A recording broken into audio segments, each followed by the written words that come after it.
নমস্কাৰ আপোনালোক আটাইকে এই ভিডিঅ'টোলৈ স্বাগতম জনাইছো আজি এই ভিডিঅ'টোৰ জৰিয়তে আপোনালোকক আমি জনাম যে কি ধৰে ঘৰৰ পৰা ধূপকাঠি আপোনালোকে নিৰ্মাণ কৰিব কেনেকৈ ধৰণে পেকেজিং কৰিব আৰু পেকেজিং কৰোতে যিখিনি সামগ্ৰী লাগিব এই সামগ্ৰীসমূহ আপোনালোকক আমি দেখুৱাম এই ভিডিঅ'টোৰ জৰিয়তে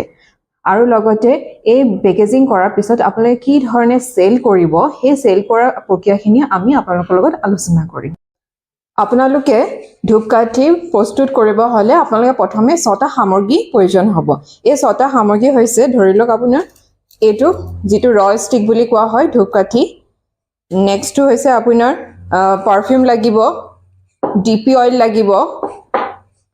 এমটি পেকেট লাগিব এনেকুৱা ধৰণৰ এমটি পেকেট লাগিব ইনাৰ লাগিব আৰু আউটাৰ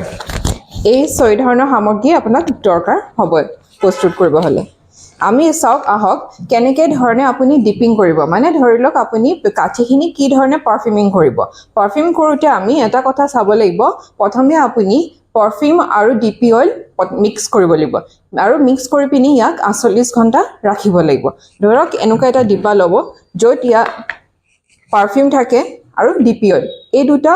মিক্স কৰি পিনি আপুনি ইয়াক 48 ঘণ্টা মানে দুদিন সময় ৰেষ্ট কৰিব দিব তাৰ পাছতহে আপুনি ধূপকাঠি প্ৰস্তুত কৰিব পাৰিব তাত আপুনি পাৰফিউমটো ডিপিং কৰিব হলে এনেকে কাঠি ল'ব আৰু কাঠি লৈ পিনি কি হৈছে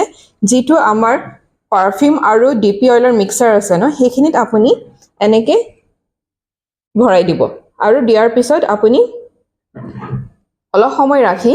উঠাই দিব আৰু তাৰ পিছত আপোনাৰ যিখিনি পাৰফিউম কৰা প্ৰক্ৰিয়া আছে ন সেইখিনি বস্তু আপোনাৰ কমপ্লিট হৈ গ'ল আৰু ইয়াৰ পিছত এটা কাম কৰিব লাগিব আপোনালোকে এইখিনি হৈ যোৱাৰ পিছত এই কাঠিসমূহ আপুনি 6 বা 7 ঘণ্টা ৰাখিব লাগিব 6 বা 7 ঘণ্টা ৰ'দ আৰু বতাহ নোপোৱাকৈ ৰাখিব লাগিব ৰাখি পিনি আপুনি তাৰ পিছত যেতিয়া দেখিলে আপুনি 6 ঘণ্টা ইয়াক কমপ্লিট কৰিলে তাৰ পিছত যিখিনি মই আগতে দেখাইছো ইনাৰ পেকেটত আপোনাৰ যিখিনি ষ্টিক পাৰফিউম কৰিলে সেইখিনি ভৰাই দিবলৈ সোমাব লাগিব এনেকে ধৰণে আপুনি ডিপেন্ড কৰিব আপোনাৰ পেকেটৰ প্ৰাইচৰ ওপৰত 10 টকীয়া পেকেট থাকে 20 টকীয়া 50 টকীয়া এনেকুৱা ধৰণৰ পেকেট থাকে কেনেকুৱা ধৰণৰ পেকেটত আপুনি ষ্টিক ভৰাব সেইটো আপুনি চাব লাগিব ধৰি লওক 10 টকীয়া পেকেটত আপুনি মিনিমাম 12 ডাল আপুনি ষ্টিক ভৰাব লাগে এনেকে ইনাৰ পেকেটত ইয়াত মই যেটো আপোনাৰ পেকেটত ভৰালো তাৰপিছত ভৰোৱাৰ পিছত আপুনি কি কৰিব লাগিব যেটো এমটি পেকেট কথা কৈছিলো এমটি পেকেটত এইখিনি ইনাৰ পেকেটটো ভৰাই দিব লাগিব ভৰাই পিনি এই মুখখন বন্ধ কৰিব লাগিব বন্ধ কৰাৰ পিছত ইয়াত সেলো টেপ কৰি পিনি আপোনাৰ পেকেট এইখিনি হৈ গ'ল এইটো পেকেট হৈ যোৱাৰ পিছত নেক্সটটো আপোনাৰ হ'ব কি যেটো আউটাৰ পেকেট আছে ধৰি লওক এইটো আউটাৰ পেকেট মই আগতে কৈছো আউটাৰ পেকেট এই আউটাৰ পেকেটত কি কৰিব লাগিব আপুনি 12টা এনেকুৱা ধৰণৰ 12টা পেকেট কৰি ল'ব লাগিব ধৰি লওক ইয়াত এটা কৰিলো মই আৰু এটা এনেকুৱা ধৰণৰ কৰিলো এনেকে মানে বিভিন্ন ধৰণে আপুনি কি কৰিব লাগিব পেকেটসমূহ কৰি ল'ব লাগিব পেকেটখিনি কমপ্লিট কৰি লোৱাৰ পিছত আপুনি ইয়াত এই যেটো পেকেট আউটাৰ পেকেট আছে ইয়াত আপুনি ভৰাব লাগিব আৰু এনে ধৰণে আপুনি 12টা পেকেট কৰি পিনি এটা বান্ডল প্ৰস্তুত কৰিব পাৰিব আৰু যেতিয়া বান্ডলটো কমপ্লিট হৈ যোৱাৰ পিছত আপুনি এইটো মাৰ্কেটলৈ ৰেডি হৈ যাব দিব কাৰণে আৰু আমি এটা কথা মনত ৰাখিব লাগিব যদি আপুনি মাৰ্কেটত দিব বা সেল কৰোতে আমি কি কৰিব লাগিব পাৰফিউমটো কথা বেছি গুৰুত্ব দিব লাগিব পাৰফিউমটো কথা গুৰুত্ব দিব লাগিব যাতে এইটো কাৰণে যদি আপুনি ভাল মানদণ্ডৰ বা উন্নত মানদণ্ডৰ পাৰফিউমটো আপুনি যেতিয়া ব্যৱহাৰ কৰিব বা আপুনি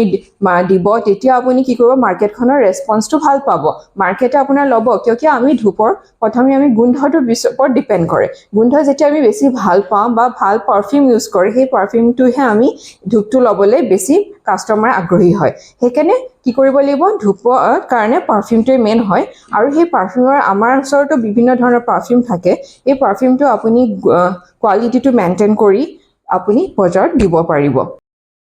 ধূপকাঠিৰ মাৰ্কেট ডিমাণ্ড যথেষ্ট বেছি আৰু ইয়াক সহজতে আপুনি মাৰ্কেটত বিক্ৰী কৰিব পাৰে তাৰ বাবে আৰু কিছুমান কৌশল অৱলম্বন কৰিব লগা হয় এই কৌশলসমূহ আপোনালোকে যদি জানিব বিচাৰে তেন্তে ডেসক্ৰিপচন থকা নম্বৰসমূহৰ সৈতে যোগাযোগ কৰিব আৰু লগতে গুৱাহাটীত লালমাটিত যেটো আমাৰ অফিচ আছে তাৰলৈ আপুনি আহি যোগাযোগ কৰিব পাৰে ধন্যবাদ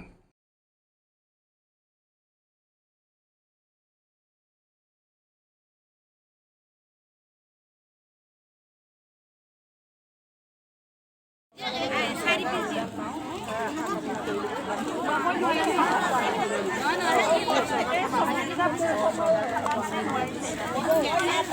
বনে চনে মই খাবৰ সময় নাপাওঁ